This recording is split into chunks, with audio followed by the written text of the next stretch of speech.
All right. Really, the only person that won't practice today is Bucker. So he still working with with the ankle sprain, just getting the swelling down on it. Look forward to the challenge of playing the Raiders.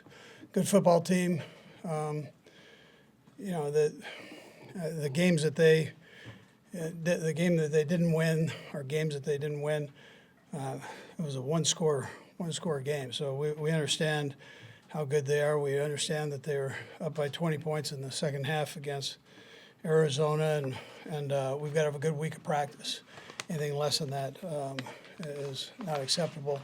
Our guys know that. They understand that there is a rivalry between the two teams, and it's always a great battle. So we look forward to bringing them here into Arrowhead and playing good football.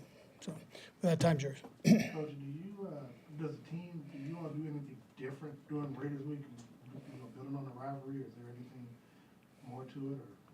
No, you just have to get ready. You have to get ready to play a good team first, and then whatever takes place after that. But I mean, they have a lot of skill, and they've got good bigs, and so you've got to prepare yourself right, and that's the most important thing. Absolutely, the most important thing. Coach, I asked you on Monday about Blake Bell, another in-house matter. Lucas Niang is also eligible to come off the pup this week. What are you anticipating from him? And he's close, but not quite there yet. Yeah, I mean he's working through it, but he's not ready to do that. There were two passes, I think, past 20 yards from Patrick Mahomes in that last game, but a lot of it was just short and got the wide receivers blocking it at a pretty good level. Is that kind of where you wanted to see this offense evolve as you got it started and you saw it really come to fruition in Tampa Bay? Yeah, listen, I mean that's got to be part of it, in particular when you play them and with their rush game and all that. So, but every game's different. But to execute is the main thing. So that's what we were doing, and we executed well. So whatever we call, as long as it's the right call, then we just want, and this is the whole team. I mean, we're trying to execute it better than maybe what we did the week before that. Coach, it's been 2 weeks since the start of Willie Gay suspension. I know you said he could return to the building after the 2-week mark. Is he back? Yeah, he's back in. Yeah, he's back in. How's he doing? He's doing good. Yeah, he's doing good. Yeah, it looks like he's been working out that. Andy, is this injury for Harrison Butker, is this dragged on maybe a little longer than you initially thought it would? Yeah, I mean normally the sprained ankles don't last that, but he's got some swelling in there that he's just got to get out, and that's where we're at right now. But it's not that he doesn't want to play. I mean, he wants to get out there. But what's your sense of McDuffie's pace for return? How is he? You know what? He's doing great. He's got this week here, and I think he'll get back in there maybe next week. So, yeah. I know Josh McDaniels been around for a while as an OC, and so you got tape and everything. You look back on that, but as a coach, do you dial back all the way back to Denver, or is it making it a little more difficult to prep him that he's kind of new back in the head role? Well, he's a phenomenal football mind. I mean, he's sharp as Dak, and so and he's been doing it a long time. So you kind of know you have evidence of what he likes to do. It's a matter of being able to stop it. That's a challenge, and he does a great job of rotating plays and players and putting people in good spots. So he's a sharp guy, though. Is it Creative. hard I know you're going through it with bringing in Marquez and Juju and finding out how long does it take? He's having to go through that with Devontae Adams. Is there obviously you've been around somebody for 5 years, you're going to be more comfortable than the first Sure. game. Is there a kind of a rule of thumb on when everybody And can I think everybody's different with it. I mean, that guy's a pretty good football player now. So, and he has a relationship with a quarterback that goes back further than the National Football League, all the way to college. So, you've got to make sure you do a nice job in coverage against it. And he's not the only one the only good receiver they have. So, we got to make sure we're sharp there. In recent years, Andrew Wiley has had some success equalizing Crosby. What do you think has led to some of that success, and what do you see maybe in that matchup? Well, they always have a good. They went to college together, and so there's that part of it. And I think they probably both like playing against each other because they just kind of beat the dog out of each other. So it seems like it's quite a competition. And but I would just tell you that. I mean, Crosby's gotten him a few times. He's gotten Crosby a couple times. So, I mean, that's how it works. The players talked a lot last week about the challenge that you kind of laid down. NFL season's not a sprint, it's a marathon. You've got to have to know when to apply that. How do you learn that as a coach? I mean, what goes into it to figure out when you need to kind of spark guys up and when you need to lay off a little bit? You're around these guys so much. I mean, you get a feel for, kind of where they're at and what they're thinking. And you're not always right. It's the human element of the game.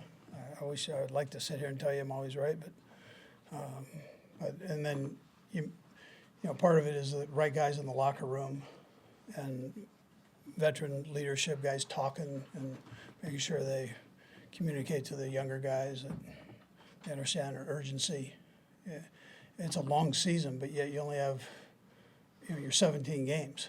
That's all. I mean, that's all you have. So that's not as long as basketball, baseball, hockey. It's not the. It's a little different deal. So you got to take advantage of every one of them. And with Chris Conley being back, what do you see for him moving forward? Yeah, well, right now he's doing the practice squad thing, and then we'll just see. I mean, it's great to have him back. It's great to have Kemp back in here, and they're familiar with what we do, and they're great guys, good workers. And there's basically 5 time slots in the regular season that you can play in, and you guys hit them all in these first 5 weeks. Has it been a challenge to find a routine, find a rhythm here? No. I mean, we try to keep everything as consistent as we can at home and on the road. So, Wednesday's a Tuesday and Thursday's a Wednesday. I mean, so they got a couple days off, and then you just kind of get back in the same routine. You just have to, put yourself in the football world and that time slot. Nate, Andy, so many teams are obviously playing these too high shell coverages. I just wonder how much of last year's experience, and given the roster you have, where tight ends become more important or more prominent when a defense is playing too high or shell coverages.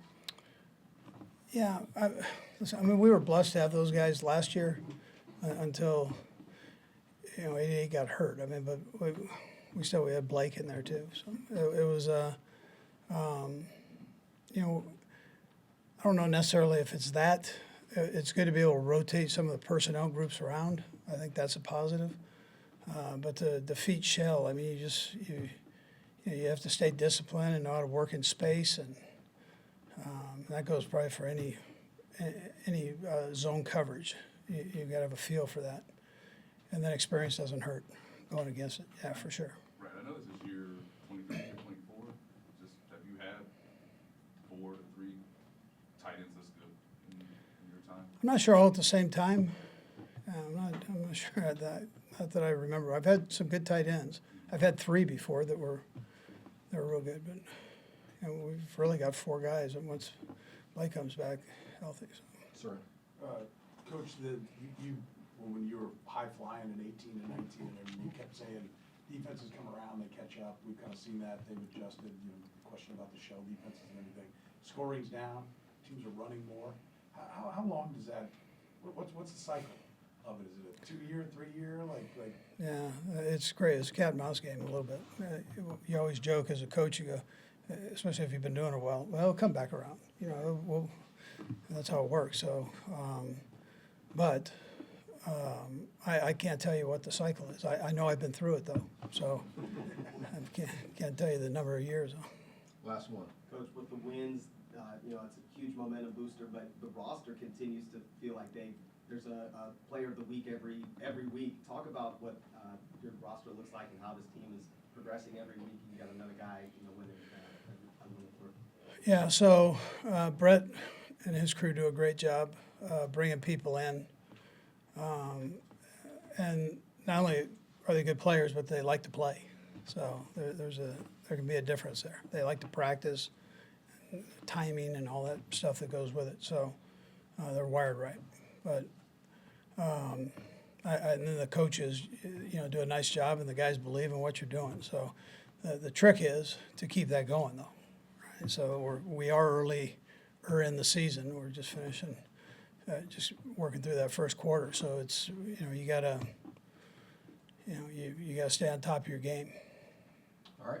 Thank you. Yep. Thank you. Yep, yep.